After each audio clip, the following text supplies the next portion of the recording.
bakit kailangan pa i-insist nyo, bakit pa kailangan ipilit nyo po na kailangan isasama si Langga?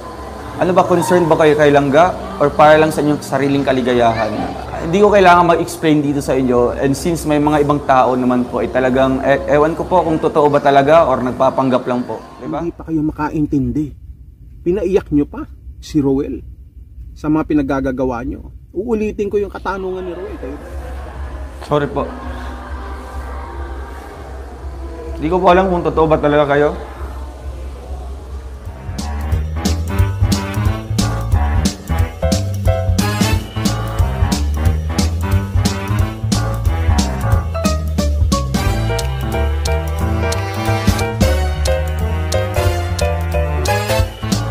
Ilan po may mga nagtatanong bakit daw ako lang po, no? Bakit wala daw si Langga, hindi ko sinama.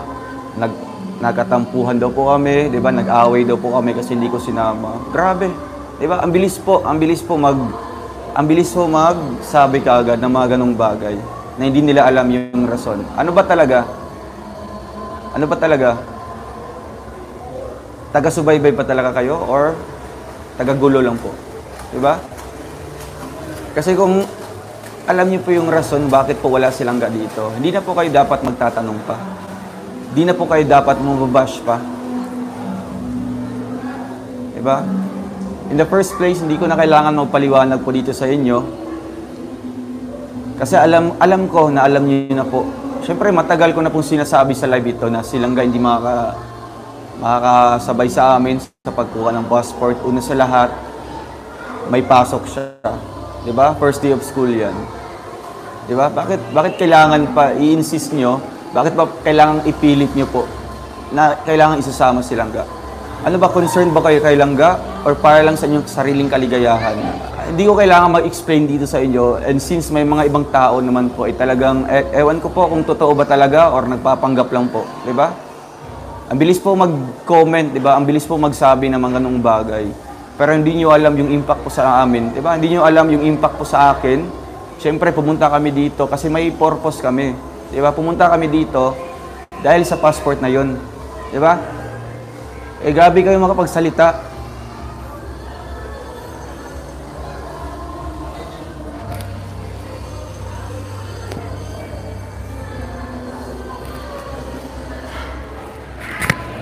Sorry po.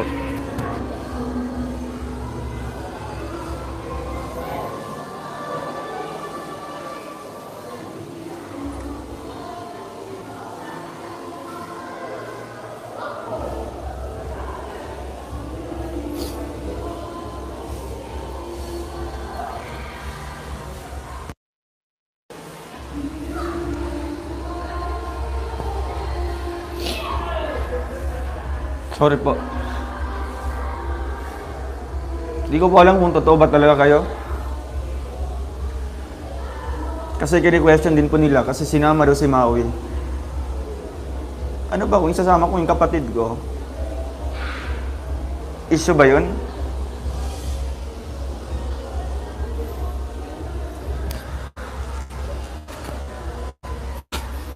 Ang hirap po. Sana ko tatayo dito. Diba?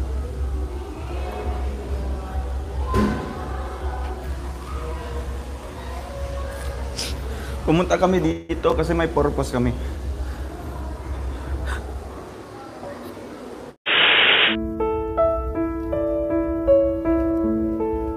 Totoo talaga yung sinasabi ni Insan Roel na baka naman hindi talaga kayo taga-suporta. Baka naman hindi talaga kayo mga loyal na Rochelle. Kasi halos lahat gusto nyong pakialaman. Gusto nyong makita lagi ang maglangga. Na hindi naman dapat. Yes, sila ang Rochelle. Masaya tayong nakikita natin sila magkasama. Pero hindi sa lahat ng pagkakataon. Ano ba gusto nyo? Ano ba gusto nyo? Tama yung sinasabi ni Insan Roel na kung talagang nakakaintindi kayo, dapat hindi niya na kailangan magpaliwanag pa sa inyo. Dapat kayo ang unang nakakaintindi. Diba? Gusto niya yata, kada pupunta, kung saan pupunta si Insan Roel pasan-pasan niya si Rachel. Gusto niyo ba yun? Nagpipiding, gusto niyo nakapasan si Rachel sa likod. o pupunta doon sa isang lugar laging magkasama? Kayo pa ang nagdidikta kung ano ang dapat gawin ng dalawa. Kung talagang nakasuporta kayo, alam nyo kung ano ang makakabuti para sa kanila. Alam nyo. Bakit ganun? Gusto nyo laging dikit ng dikit? Kung maniniwala kayo sa reincarnation, kung naniniwala lang kayo, no? Kahit hindi ako naniniwala, baka nabuhay kayo noon na mga dikya. Umiiyak na si Insan Ruel.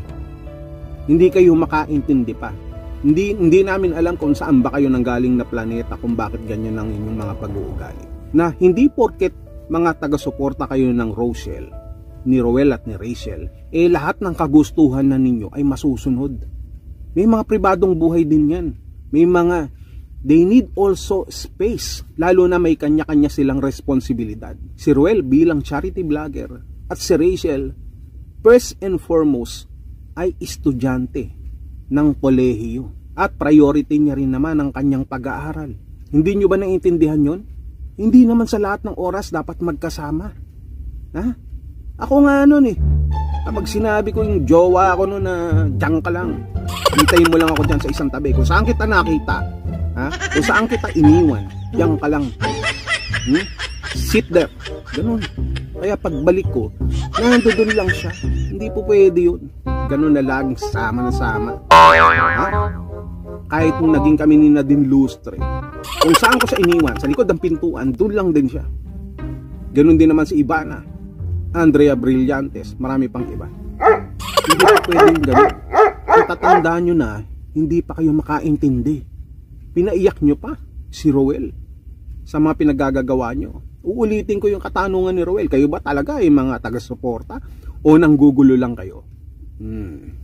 Speaking of nanggugulo, at speaking of lahat ng gusto nyo ay gusto nyong masunod, naalala nyo ba? Ito dun sa mga nagtatanong na hindi ko na sinagot noon pa. Nung nagpunta ako doon sa live ni Rachel, ang ganda ng usapan Ang ganda ng biruan namin. Okay naman. Matalino si Rachel at alam niya kung ano ang mga totoo sa hindi. Pero anong ginawa niyo? Yung mga nagpapanggap dyan na loyal supporter ng Rachel. Sinulsulan nyo, diba? Sinira nyo yung utak ng tao. Sinira nyo yung mood. No? Habang nagla-live si Rachel at nagkakatuwaan kami, anong ginagawa nyo? No? Siguro pinipm nyo, nagsasalita kayo dyan sa comment, at sinasabi nyo na si Raul yan si Direk, nahihingi pa ng tibak ng babastos. Wherein alam naman ng nakakarami kung ano ang aking ibig sabihin. Pagkatapos nun, anong ginawa ni Rachel? Dahil para na lang sa inyo. Kunwari nagalit sa akin, kunwari hindi niya ako naintindihan dahil para mapagbigyan lamang kayo. Kasi hindi ako naniniwala na hindi ako kilala ni Rachel. Hindi ako naniniwala. Sinabi niya na yan. At doon pa lang sa umpisa ng live na yon ay nagkakaintindihan na kami. Napagkamalan pa nga ako si Ruel, diba? Ano nangyari? Dahil sa inyo, nasira yung mood ng tao kasi dinidiktahan nyo Nahawakan nyo yung tao. At ngayon, dito kay Ruel, yun ang gusto nyong gawin. Gusto nyong hawakan ng langga na kayo ang masunod. Na kung ano man ang inyong kagustuhan, gusto nyo, yun ang nasusunod. Paulit-ulit na ako. Kasi paulit-ulit din kayo. Tanggalin nyo na yung inyong mga maskara. Kasi, hindi nyo hahayaang miyak ang isang taong minamahal ninyo. Hindi nyo hahayaang ma-pressure. Hindi nyo hahayaang magpaliwanag pa ng ganito, gaya ng ginawa ni Ruel. At dahil sa sobrang sama ng loob niya, ay umiiyak na yung tao. Kung kayo ang paiyakin namin, hindi kasi kayo nakakaintindi. Kaya yung mga peke na kunwari ay Rochelle lamang dyan, maluwag ang pintuan, pwede na kayong umalis. At yung mga nananatili dito na malawak ang pangunawa, na tunay ang kanilang intensyon sa pagsuporta sa maglangga, sila yung mga mananatili. Naiintindihan nyo ba? Naiintindihan nyo ba? Yun yung nang ulitin yan Pinapaiyak nyo yung pinsan ko Pumapangit tuloy. Yan tuloy. Lamang na ako.